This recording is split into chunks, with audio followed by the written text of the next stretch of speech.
আলুপৰা B O' post অফিচৰ ভিতৰত পাব্লিকে নিজৰ ডকুমেণ্ট এনেকুৱা চেক কৰি ল'ব লগা হৈ গৈ আছে। কোনো ফোন নকৰে, এটাও ফোন নাযায় বা ডকুমেণ্ট আহিলে এনে মানিব, আনি পেলাই পেলাই থ'ব। এইবোৰ ডকুমেণ্টবিলাক পৰি আছে, একো ৰেছপনচিবিলিটি নাই, একো দায়িত্ব নাই, একো গুৰুত্ব দিয়া নাই। মানুহ লাইফৰ লগত খেলি আছে।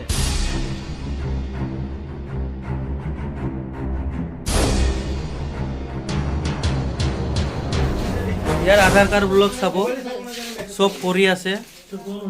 কোনোবা 4 বছৰ হৈ গ'ল, কোনোবা 3 বছৰ হৈ গ'ল, কোনোবা বুঢ়া বুঢ়ী মৰিয়ে গ'ল চাগে, আধাৰ কাৰ্ড এতিয়ালৈকে হোৱাই নাই। কোনোবা ডকুমেণ্ট দৰকাৰ হ'লে সেইবোৰ কেনেকুৱা কি কৰিব?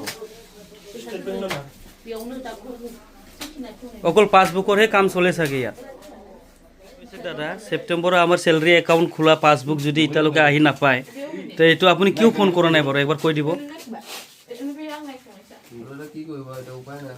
নহয়, আপুনি ফোনটো একবাৰ কৰিব লাগে না, যে আপুনি মালটো আনি পোষ্ট অফিচত তেনেকুৱা পেলাই ৰাখিলে।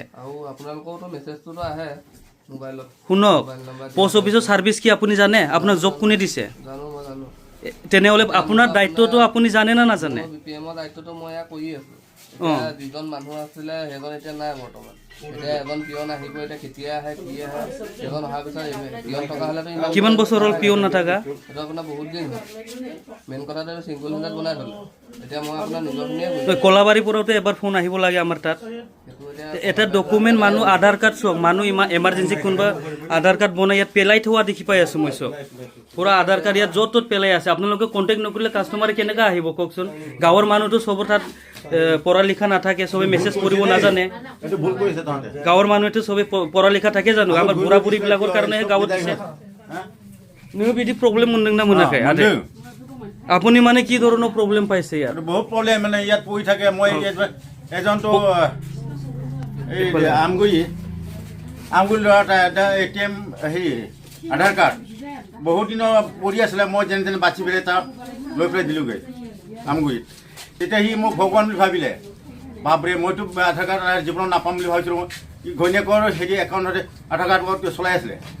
পিছত মই নিদিয়াতহে সি মানে ভাবিব বাচিলে আৰু। এতিয়া চব আমাৰ গাঁৱৰ মাজত এখন পোষ্ট অফিচ আলুপৰা বিঅ'। এই পোষ্ট অফিচত বহুত গাঁৱলীয়া বুঢ়া বুঢ়ী আমাৰ দেউতা মা দেউতাৰ ডকুমেণ্টছবিলাক আহে।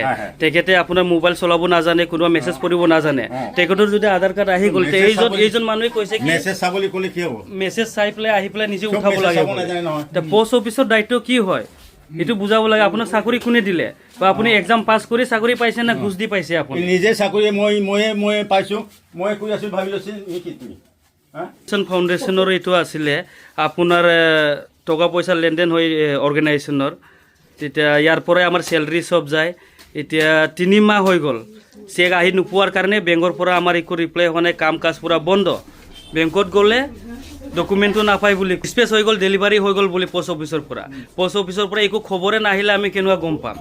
আৰু এইজন মানুহে ক'লে যে আপোনাৰ মোবাইল নেটৱৰ্ক বুলি জিঅ' পায়, এয়াৰটেল নেটৱৰ্ক এয়াৰটেল পায়, জিঅ' নাপায় বুলি কল নকৰে বোলে কাষ্টমাৰক।